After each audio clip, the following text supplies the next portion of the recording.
সংস্কারের নামে বিরাজনীতিকরণের ষড়যন্ত্রের শিকার বঙ্গবন্ধু কন্যা শেখ হাসিনা।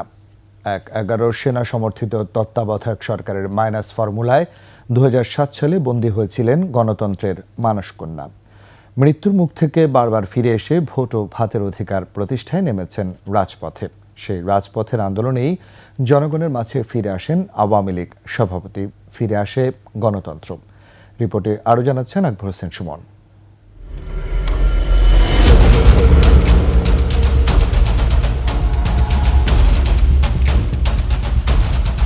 স্বাধীনতা বিরোধী অপশক্তির প্রচ্ছন্ন ছায়ায় বিএনপি জামায়াত জোট সরকারের লাগামহীন দুর্নীতি, খুন, ধর্ষণ ও জঙ্গিবাদী রাজনীতি গণতন্ত্রের সংকট তৈরি করেছিল, যার খেসারত দিতে হয়েছিল গণতন্ত্রকামী জনগণকে।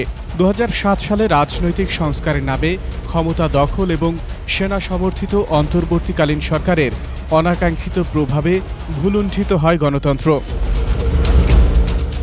সংস্কারের নীল নকশার মাইনাস ফর্মুলায় ১৬ জুলাই ষড়যন্ত্রমূলক মামলায় সুধা সদন থেকে গ্রেফতার করা হয় আওয়ামী লীগ সভাপতি শেখ হাসিনাকে।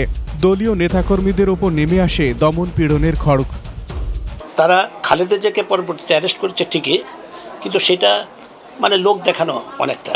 মামলাও হয়েছে ঠিকই, কিন্তু শেখ হাসিনার মামলাগুলো দ্রুত নিষ্পত্তির জন্য তারা চেষ্টা করেছে। শেখ হাসিনার অকুতভয়, অত্যন্ত নির্ভয়ে তিনি ফেস করেছেন বলেই, এবং আমাদের যতই দলের ভিতর ষড়যন্ত্র ছিল, কিন্তু আমাদের তৃণমূলের নেতাকর্মীরা শেখ হাসিনার নেতৃত্বের প্রতি একাত্মতা ছিল বলেই, ঐক্যবদ্ধ ছিল বলেই সেই সরকার ব্যর্থ হয়েছে। বঙ্গবন্ধু কন্যার সঙ্গে চিরতরে গণতন্ত্রের কবর রচনার মাস্টার প্ল্যান ছিল ১/১১ গোষ্ঠীর।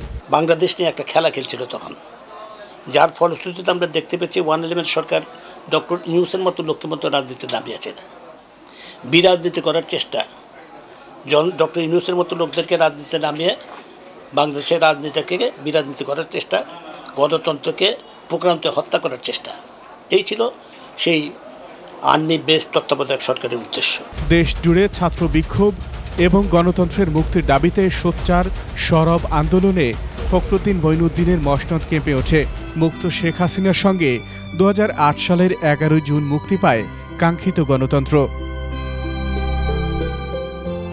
আকবর হোসেন সুমন, ২১ টেলিভিশন, ঢাকা।